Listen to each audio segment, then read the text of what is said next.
रमेश का गांव में ढाबा था। इस ढाबे को उसका पूरा परिवार संभालता था। उसकी पत्नी पराजक्ता और बेटी मीना खाना पकाया करते थे और वो और उसका बेटा शुभम ग्राहकों को संभाला करते थे। पर गांव में उनका ढाबा कुछ खास चल नहीं रहा था, इसीलिए रमेश परेशान था। प्राजक्ता, ऐसे कैसे चलेगा? हमारे गांव के ज्यादातर लोग शहर में चले गए हैं। दिन ब दिन हमारी आमदनी घटती जा रही है। अभी मीना की शादी के लिए भी पैसे इकट्ठे करने होंगे। आप फिक्र मत कीजिए, भगवान है, वो हमारी जरूर मदद करेंगे। हाँ, अब उनसे ही आशा है। हम तो अपनी पूरी कोशिश कर रहे हैं। रमेश और पराजक्ता की बातें उनके बेटे शुभम ने सुन ली और वो सोचने लगा। मुझे कुछ भी करके माँ पापा की मदद करनी होगी। और ऐसे ही सोचते सोचते वो चलते चलते नदी के किनारे आ गया। शुभम का गांव एक नदी के किनारे था और यही नदी उसके गांव को कई और गांव से जोड़ा करती थी। शुभम अपनी नाव में बैठ गया और चप्पू चलाने लगा। पापा बोल रहे थे कि हमारे गांव के अधिकतर लोग शहर जा चुके हैं, पर आसपास के गांव में तो लोग हैं ना। हम अपना खाना उन्हें बेच सकते हैं, पर कैसे? वो सोच ही रहा था कि तभी उसका ध्यान एक दूसरी नाव पर चाय बेच रहे आदमी पर गया। चाय ले लो, चाय चाय, बस 5 रुपए, चाय ले लो। काका, मुझे एक चाय देना। शुभम उस नाव के नजदीक गया और उसने देखा कि चाय वाले ने अपनी नाव में चूल्हा लगा रखा था और वहीं चाय बनाकर बेच रहा था। काका, ये तो आपने बहुत सही किया है। नाव पर चाय, कमाल है। पहले मैं भी दुकान में चाय बेचता था बेटा, पर इतनी आमदनी नहीं हो रही थी, तो सोचा नाव पर बेचूं और मेरा फैसला सही निकला। अब सुबह निकलता हूँ और एक गांव से दूसरे गांव दिन भर चाय बना बना कर बेचता रहता हूँ। धन्यवाद काका। किस लिए? मेरी मदद करने के लिए। शुभम ने नाव मोड़ ली और वापस अपने गांव पहुंच गया। अब पापा, अब मुझे एक रास्ता मिल गया है। कैसा रास्ता बेटा? आमदनी बढ़ाने का। पापा, हम नाव पर खाना बेचेंगे। क्या? हाँ माँ, अभी मैं नदी पर गया था। वहाँ एक काका नाव पर चाय बेच रहे थे और वो बोल रहे थे कि दिन भर चाय बिकती रहती है उनकी। वो कभी इस गांव में तो कभी उस गांव में चाय बेचते रहते हैं। उनकी आमदनी भी कई गुना बढ़ गई है।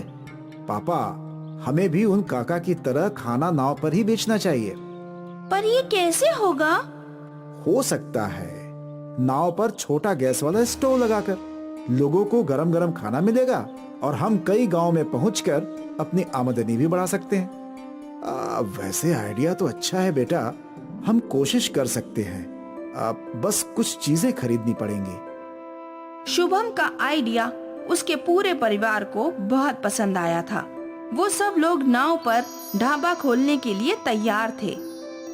रमेश और शुभम ने बाजार जाकर छोटे गैस वाले स्टोव खरीद लिए और फिर उन्होंने अपनी नाव पर स्टोव और बर्तनों को सेट कर लिया। यहाँ पराजक्ता और मीना ने आधे से ज्यादा खाना बनाने की तैयारियां कर ली और फिर सारा तैयार सामान लेकर पराजक्ता और मीना नाव के पास पहुँचे। सभी ने भगवान से प्रार्थना की और अपनी नाव में निकल पड़े। दूसरे गांव के नजदीक पहुंचते ही खाना, स्वादिष्ट खाना, सब्जी, रोटी, पनीर, दाल, चावल, जो चाहिए सब मिलेगा। रमेश ने नाव किनारे ले ली और कुछ लोग उसकी नाव की ओर आए। अरे भाई, ये नया क्या है? ये नया ढाबा है। यहाँ आपको खाना मिलेगा, वो भी गरम गरम, कम दामों में। अच्छा, क्या क्या है खाने में आपके पास? दाल तड़का, चावल, पराठा, पनीर मखनी, गोभी की सब्जी, रोटी, छोले, पूरी भाजी। अरे बाप रे, इतना सब कुछ! अब मुझे तो 2 पराठे और पनीर की सब्जी दे दो भाई। जी। मीना ने पनीर की सब्जी गरम की और पराजक्ता ने पराठे बना दिए। कितना हुआ? बस 70 रुपए भैया। अरे वाह, किफायती है।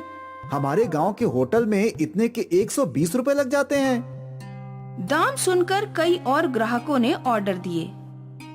दाल तड़का और जीरा राइस पार्सल कर दो भाई। मुझे 2 पूरी भाजी दे देना। जी भैया। पराजक्ता और मीना फटाफट खाना बनाने लगी और रमेश और शुभम ग्राहकों को परोसने लगे। पहले दिन ही गांव में उन्हें 8-10 ग्राहक मिल गए। जब ग्राहक आना खत्म हुए तो रमेश ने नाव चलाना शुरू कर दिया।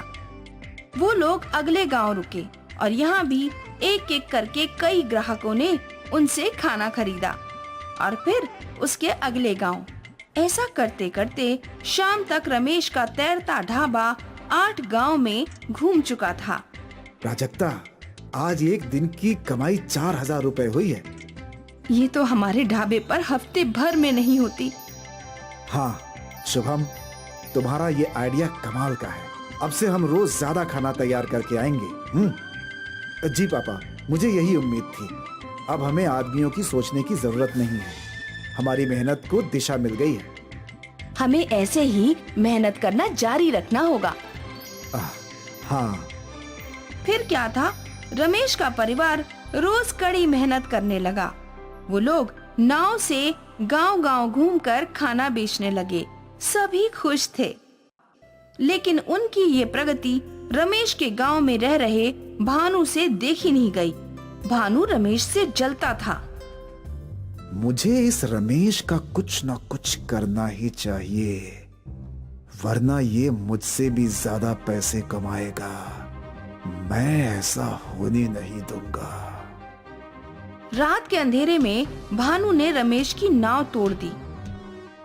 अब देखता हूँ तुम लोग कैसे नाव पर खाना बेचते हो।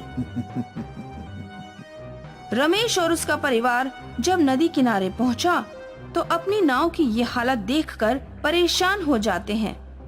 अब हम क्या करेंगे पापा? नाव तो बिल्कुल टूट चुकी है। अरे हम इतना सारा खाना कहाँ बेचेंगे? गांव का एक बूढ़ा बुजुर्ग उनकी ये सारी बातें सुन रहा था। बेटा, तुम लोग मेरी नाव ले जाओ। मैंने तुम सबकी मेहनत देखी है और तुम्हारी वजह से कई लोगों को अच्छा खाना भी मिलता है। ये अच्छा काम रुकना नहीं चाहिए। तुम जब तक चाहो मेरी नाव इस्तेमाल कर सकते हो।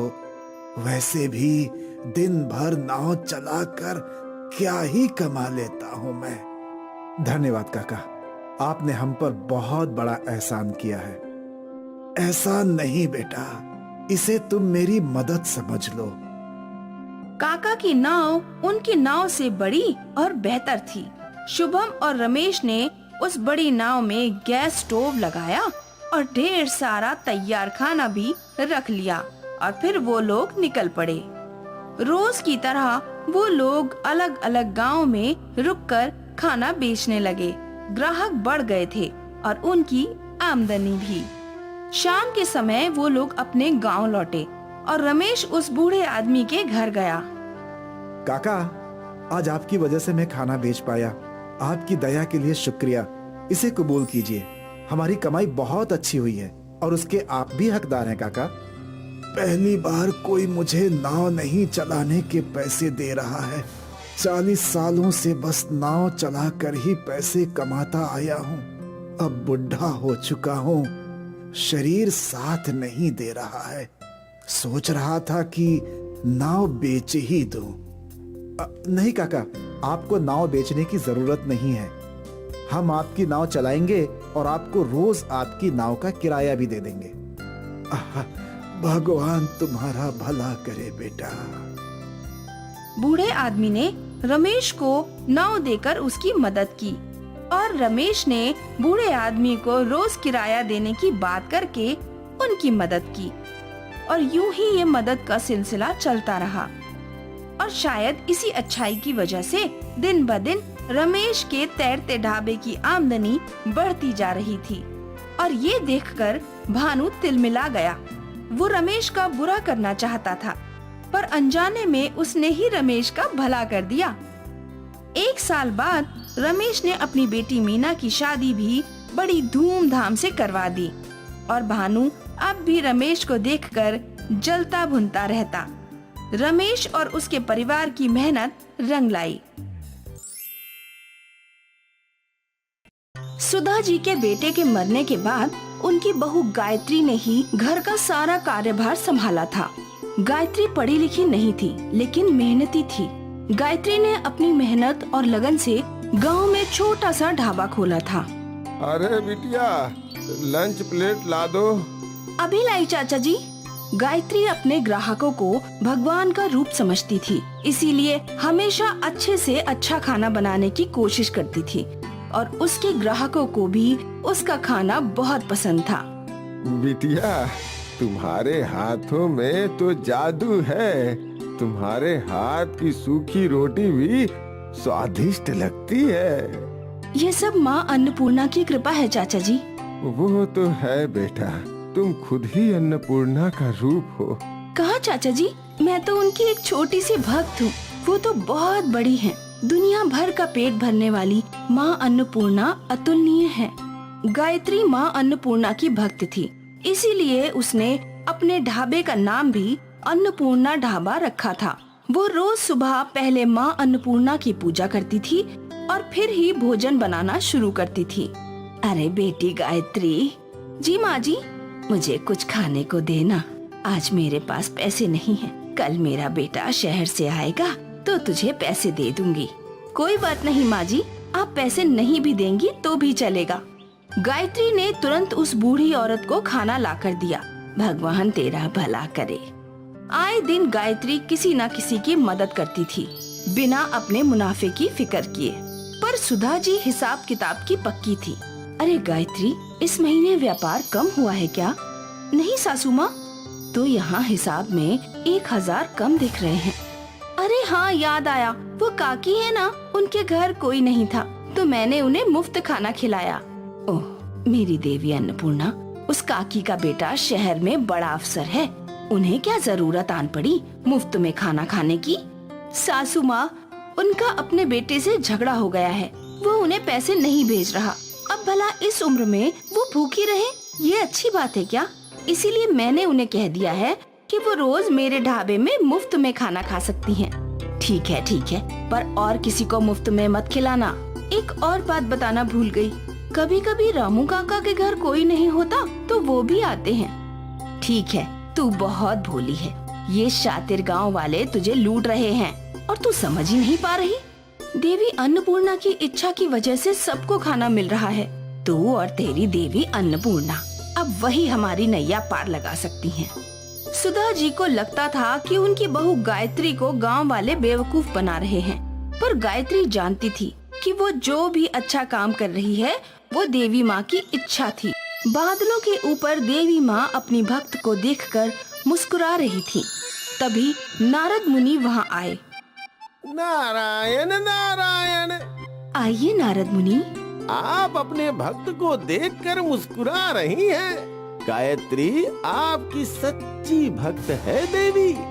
वो दिन भर लोगों को खुशी से खाना खिलाती है। हम जानते हैं नारद मुनि। तो आप अपनी सच्ची भक्त को उसकी भक्ति का फल क्यों नहीं देती माते? देंगे, अवश्य देंगे, पर उससे पहले हम अपनी भक्त की भक्ति परखेंगे।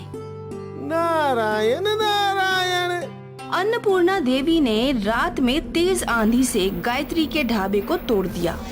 ये क्या माते, अब आपकी भक्त लोगों की सेवा कैसे करेगी? देखते जाइए नारद जी। सुबह हुई, गायत्री ने अपने ढाबे का हाल देखा। अरे ये क्या, आसपास की सारी दुकानें ठीक है, तो बस तेरे ही ढाबे में ये तूफान कैसे आया? पता नहीं सासू माँ। हे अन्नपूर्णा माता, मेरी मदद कीजिए। अन्नपूर्णा देवी ने एक बूढ़ी औरत का रूप धारण किया और वो खुद गायत्री के ढाबे के बाहर आ गई। अरे बेटी, कई दिनों से भूखी हूँ, तुम्हारे पास कुछ हो तो मुझे खाने को दे दो। गायत्री ने अपनी आंखों से गिर रहे आंसू पोंछे। माँ जी, मेरा तो चूल्हा तक टूट गया है, अगर मैं आपकी सहायता कर पाती तो जरूर करती। गायत्री बोल ही रही थी कि उसके पीछे का चूल्हा अपने आप ठीक हो गया। क्या तुम उसी चूल्हे की बात कर रही हो बेटी? गायत्री ने पीछे देखा तो वो हैरान रह गई। अभी कुछ मिनट पहले वो चूल्हा पूरा टूटा हुआ था। माँ अन्नपूर्णा इस भूखी औरत का पेट भरना चाहती हैं। गायत्री ने तुरंत चूल्हा जलाया और उस बूढ़ी औरत के लिए खाना बनाने लगी। सुधा भी हैरान थी कि सब कुछ टूट चुका था तो अचानक चूल्हा ठीक कैसे हो गया। गायत्री ने कुछ रोटियां सेकी और एक सब्जी बनाई और उस बूढ़ी औरत को परोस दी। बूढ़ी औरत ने वो सारा खाना खाया। माँ जी और लाऊं? नहीं नहीं बेटी, मेरा पेट भर गया। अच्छी बात है, आपको कभी वापस भूख लगे तो यहीं आना। वो बूढ़ी औरत हंस पड़ी और अपने असली रूप में आ गई। माँ अन्नपूर्णा को अपने समक्ष देखकर गायत्री और सुधा दोनों उनके चरणों में गिर गए। माँ, मेरा जीवन धन्य हो गया माँ। और तुम्हारी जैसी भक्त पाकर मैं भी धन्य हो गई गायत्री। तुम मेरी सच्ची भक्त हो। तुमने सदा ही लोगों का पेट भरा है, इसीलिए मैं तुमसे बहुत खुश हूँ। गायत्री, मैं वरदान देती हूँ कि आज के बाद तुम्हारा ये ढाबा कभी खाली नहीं रहेगा, ना ही ये चूल्हा कभी बंद होगा, और फिर कभी तुम्हें पैसों की चिंता करने की जरूरत नहीं पड़ेगी। तुम हमेशा लोगों का पेट भरना। जैसी आपकी इच्छा माते। गायत्री ने माँ अन्नपूर्णा का आशीर्वाद लिया और वो गायत्री को वरदान देकर वहाँ से चली गई। पल भर में गायत्री का ढाबा पहले से भी अच्छा बन गया। पूरा ढाबा चमक रहा था। जय माँ अन्नपूर्णा, जय माँ अन्नपूर्णा। ढाबे के ठीक होते ही ग्राहकों की भीड़ लगने लगी। गायत्री और सुधा दोनों मिलकर खाना बनाते गए और ग्राहक खाते गए। उस दिन माँ अन्नपूर्णा की कृपा से गायत्री कई गुना पैसे कमा रही थी और अब उसने रोज मुफ्त में कई गरीबों को खाना खिलाना भी शुरू कर दिया। सासू माँ, आज आप मुझे नहीं रोकेंगी मुफ्त में खाना खिलाने से? बिल्कुल नहीं। जब माँ अन्नपूर्णा इनकी भूख मिटाना चाहती हैं, तो मैं कौन होती हूँ इस कार्य में अड़चन डालने वाली। जय माँ अन्नपूर्णा।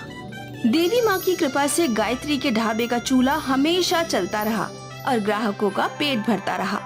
बिना गैस और बिना लकड़ी के वो चूल्हा हमेशा जलता रहा। दूर दूर से लोग स्वयं चलने वाले चूल्हे को देखने आते थे और सभी के सभी माँ अन्नपूर्णा की इस महिमा से हर्षित थे। गोपाल और जगन दो भाई थे। गोपाल का गांव में एक छोटा सा ढाबा था और जगन शहर में एक कैंटीन चलाता था।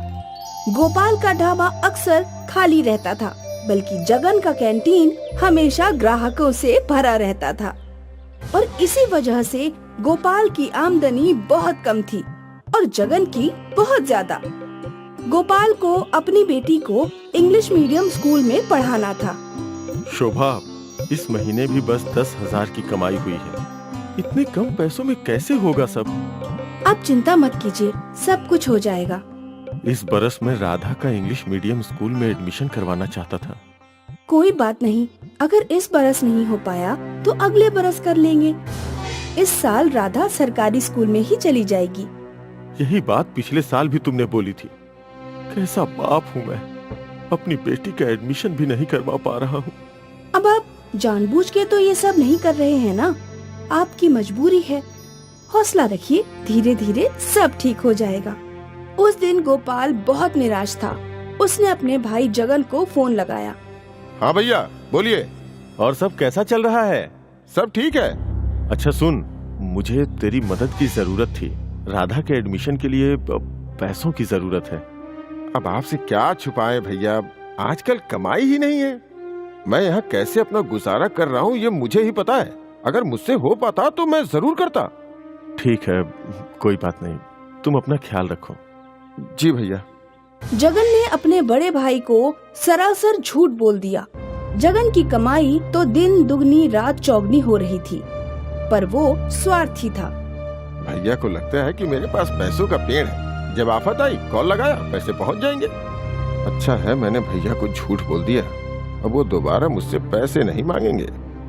और यहाँ गांव में गोपाल सोच रहा था कि वो क्या करे। कुछ तो ऐसा करना पड़ेगा जिससे ज्यादा ग्राहक आए, पर क्या करूं? वो सोच ही रहा था कि तभी उसके ढाबे के सामने दो साधु महाराज आए। इतनी देर से चल चल कर बहुत भूख लगी है, पर हमारे पास तो पैसे ही नहीं है और यहाँ इस गांव में किसी ने हमें भिक्षा भी नहीं दी। अब हम क्या कर सकते हैं? गोपाल बहुत दयालु था। उसने दोनों साधु महाराजों को अपने ढाबे में बुलाया। आइए महाराज, अंदर आइए। पर बेटा, हमारे पास तुम्हें देने के लिए पैसे नहीं है। कोई बात नहीं, आपको भूख लगी है और मेरे पास खाना है। बड़े ही धनी इंसान हो तुम। नहीं महाराज, मैं तो बहुत गरीब हूँ। इतना गरीब कि मैं अपनी बेटी का स्कूल में एडमिशन भी नहीं करवा पा रहा। मेरी बेटी का एडमिशन मेरे बस में नहीं है, पर आपको भोजन तो करवा ही सकता हूँ। आप बैठिए, मैं अभी भोजन लेकर के आता हूँ। गोपाल दोनों साधु महाराज के लिए दाल मखनी और रोटियां ले आया। धन्यवाद बेटा। भूखे साधुओं ने भोजन ग्रहण करना शुरू कर दिया। जब उनका भोजन हुआ तो गोपाल उनके पास आया। तुम बहुत ही निस्वार्थी हो। तुम्हारी अच्छाई ने मेरे मन को मोह लिया है बेटा। मैं तुम्हें कुछ देना चाहता हूँ, एक जादुई मंत्र। ओम अन्नपूर्णाय नमः। अब से रोज तुम दाल मखनी बनाते वक्त इस मंत्र का जाप करना और हर दिन कम से कम 10 गरीबों को खाना खिलाना। भगवान तुम्हारा हमेशा भला करे। जी महाराज। गोपाल ने दोनों साधुओं का आशीर्वाद लिया और वो साधु वहाँ से चले गए। अगली सुबह गोपाल ने अपना ढाबा खोला, सफाई की और फिर खाना बनाने की शुरुआत की। उसने दाल चढ़ाई। ओम अन्नपूर्णाय नमः। ओम अन्नपूर्णाय नमः। ओम अन्नपूर्णाय नमः। गोपाल दाल मखनी बनाते बनाते उस दिव्य मंत्र का जाप कर रहा था। जैसे ही उसकी दाल मखनी बन गई, उसके ढाबे पर ग्राहकों की भीड़ लग गई। अरे भाई, क्या दाल मखनी मिलेगी? हाँ हाँ, अभी लाया। मुझे भी दाल मखनी चाहिए भाई। आप सभी लोग बैठिए, मैं सबके लिए दाल मखनी लाता हूँ। गोपाल जैसे जैसे दाल मखनी बनाता गया, वैसे वैसे ग्राहकों की भीड़ लग जाती थी। फिर दोपहर के वक्त कुछ गरीब लोगों को उसने दाल मखनी खिलाई। भगवान तेरा हमेशा भला करे। धन्यवाद भैया। उस दिन सुबह से शाम तक गोपाल दाल मखनी बनाता गया और ग्राहक दाल मखनी खाते गए। आज शाम को जब गोपाल ने अपना ढाबा बंद किया तो कमाए हुए पैसे देखकर वो खुद हैरान था। एक ही दिन में 10,000 रुपए, बाप रे।